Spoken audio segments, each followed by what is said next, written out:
আসসালামু আলাইকুম ওয়া রাহমাতুল্লাহ। প্রিয় দর্শক, আজকের ভিডিওতে আমি আপনাদেরকে জানাবো যে দোয়াটি পড়লে সমুদ্রের ফেনা পরিমাণ গুনাহ থাকলেও তা ক্ষমা করে দেওয়া হয় সে সম্পর্কে। তাই আপনাদের কাছে আমার একটি অনুরোধ, ধৈর্য সহকারে ভিডিওটি শেষ পর্যন্ত দেখুন কোনো রকম না টেনে, তাহলে আপনি আমলটি সম্পর্কে বুঝতে পারবেন। তাহলে চলুন শুরু করা যাক। অনেকের মনেই প্রশ্ন জাগে, কবিরা ও সগীরা সকল গুনাহই কি মাফ হয়? প্রিয় দর্শক, এই প্রশ্নের উত্তরে বলবো হ্যাঁ, আল্লাহ তাআলা চাইলে সকল গুনাহই মাফ করতে পারেন। তবে তিনি পবিত্র কোরআনে বলে দিয়েছেন যে তিনি শিরকের গুনাহ মাফ করবেন না।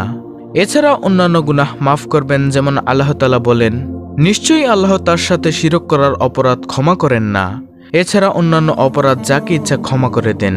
প্রিয় দর্শক, শিরক ছাড়া অন্যান্য কবিরা গুনাহগুলো মাফ পেতে সাধারণত তওবা করার দরকার হয়, কিন্তু সগীরা গুনাহ মাফের জন্য সব সময় তওবার প্রয়োজন হয় না। দৈনন্দিন কিছু আমলের মাধ্যমে এসব ছোটখাটো গুনাহগুলো মাফ হয়ে যায়। তাই কবিরা গুনাহগুলো থেকে বেঁচে থাকলে সগীরা গুনাহগুলো আল্লাহ তাআলা মাফ করে দিবেন বলে ঘোষণা দিয়ে রেখেছেন। আল্লাহ তাআলা বলেন, তোমরা যদি নিষেধকৃত কবিরা গুনাহগুলো বা গুরুতর বড় পাপসমূহ পরিহার করো, তাহলে তোমাদের ছোট পাপগুলোকে মোচন করে দেব এবং তোমাদেরকে সম্মানজনক স্থানে প্রবেশ করাবো। অন্য আয়াতে আল্লাহ তাআলা বলেন, যারা ছোটখাটো অপরাধ ছাড়া কবিরা গুনাহ ও অশ্লীল কাজ থেকে বিরত থাকে, নিশ্চয়ই তোমার রব অপরিসীম ক্ষমাশীল। তো প্রিয় দর্শক, এখন আমি আপনাদেরকে জানাবো যে দোয়া পড়লে সমুদ্রের ফেনা পরিমাণ গুনাহ থাকলেও তা ক্ষমা করে দেওয়া হয় সে সম্পর্কে।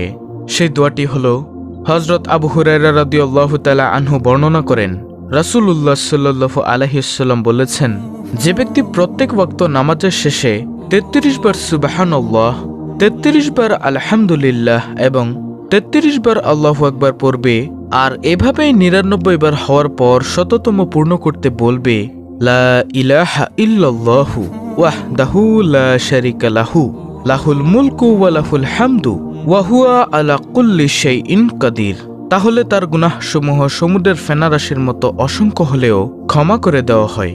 মুসলিম শরীফের হাদিস।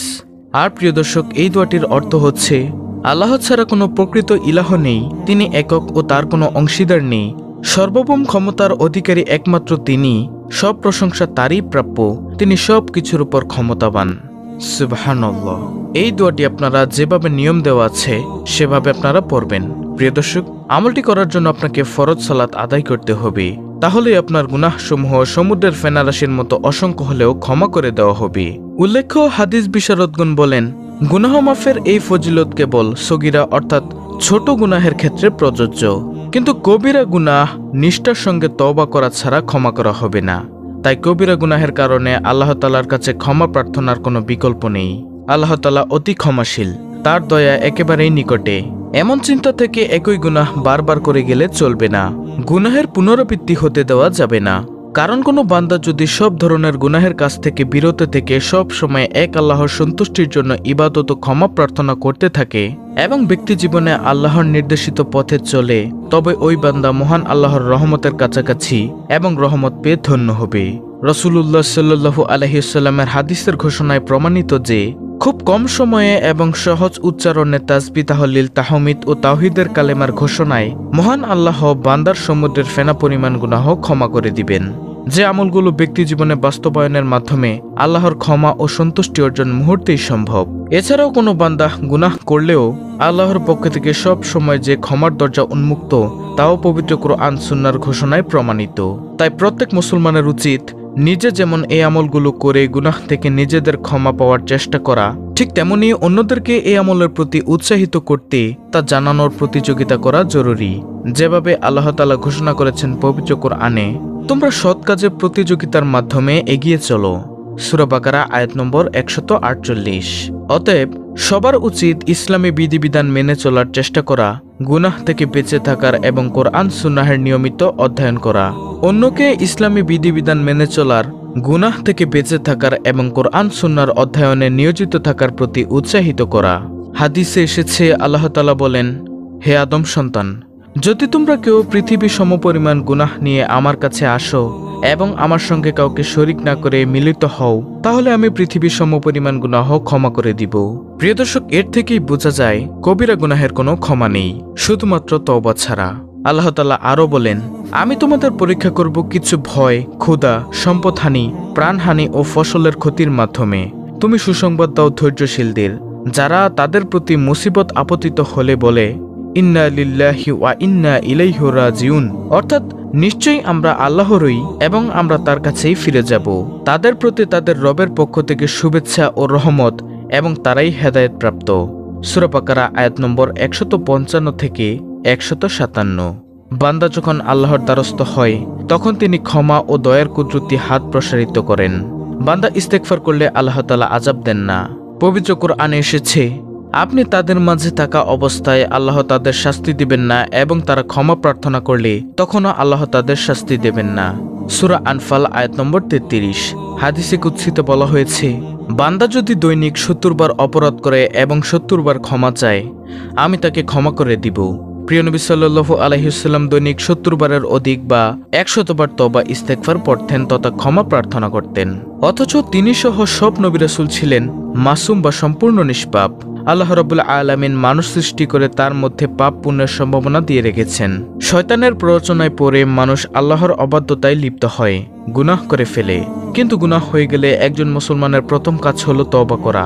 তওবা মানে গুনাহ থেকে প্রত্যাবর্তন করা, আল্লাহর কাছে ফিরে আসা। পাপী বান্দাদের আল্লাহ তাআলা আশার বাণী শুনিয়েছেন। বর্ণিত হয়েছে, হে আমার বান্দারা, যারা নিজেদের উপর জুলুম করছ, তোমরা আল্লাহর রহমত থেকে নিরাশ হইও না। নিশ্চয়ই আল্লাহ সব গুনাহ মাফ করেন, তিনি ক্ষমাশীল, পরম দয়ালু। সূরা জুমা আয়াত নম্বর 53। এক হাদিসে হযরত আবু হুরায়রা রাদিয়াল্লাহু তাআলা আনহু থেকে বর্ণিত, রাসূল সাল্লাল্লাহু আলাইহি ওয়াসাল্লাম বলেন, তোমরা যদি পাপাচার করতে, এমনকি তোমাদের পাপ আকাশের সীমা পর্যন্ত পৌঁছে যেত, অতঃপর তোমরা তওবা করতে, তাহলে আল্লাহ অবশ্যই তোমাদের তওবা কবুল করবেন। সুনানে ইবনে মাজাহ হাদিস নম্বর 4248।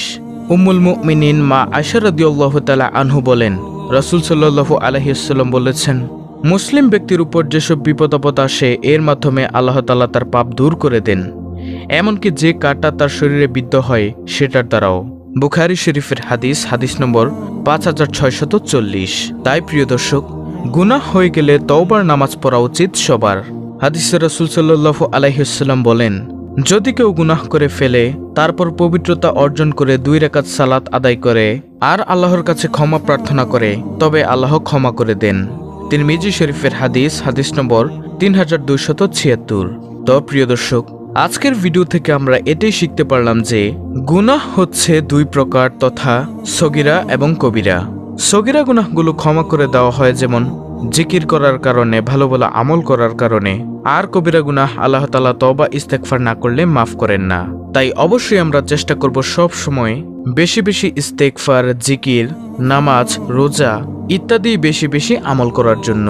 আল্লাহ রাব্বুল আলামিন আমাদের সবাইকে গুনাহ থেকে বেঁচে থাকার তৌফিক দান করুন, আমিন। তো প্রিয় দর্শক, এই ছিল আমাদের আজকের ভিডিও, অত্যন্ত গুরুত্বপূর্ণ একটি ভিডিও। ভিডিওটি ভালো লাগলে অবশ্যই চ্যানেলটিকে সাবস্ক্রাইব করে বেল বাটন অল বাজিয়ে দিবেন। ভিডিওটিতে একটি লাইক দিবেন এবং কমেন্টে আমিন লিখবেন এবং অন্য মুসলিম ভাই বোনদের কাছে ভিডিওটি শেয়ার করে দিবেন, যেন তারাও দেখে শিখে আমলটি করতে পারে।